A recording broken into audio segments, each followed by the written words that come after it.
Hey, what's up everybody? Welcome to Car Question. Matt this week is going to present to you a teaser of what's coming on Car Question. And we've got the new Kia K5 or K5 en français.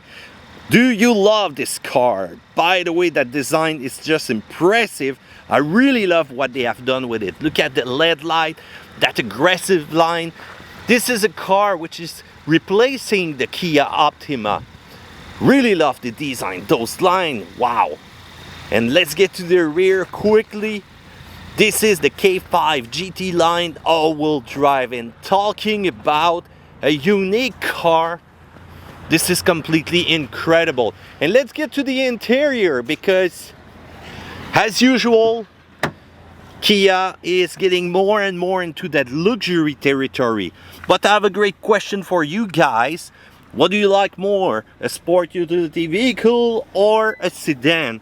I must tell you that I really like sedans because you've got that low center of gravity, that fun of driving those. So, that's a tough choice. How about you? Comment section is down there below. Do you prefer this kind of car, 1.6 turbo all-wheel drive 8-speed transmission, or you're gonna go with the SUVs in the Kia lineup? Take care guys, and we'll see you soon with that complete review of the Kia K5.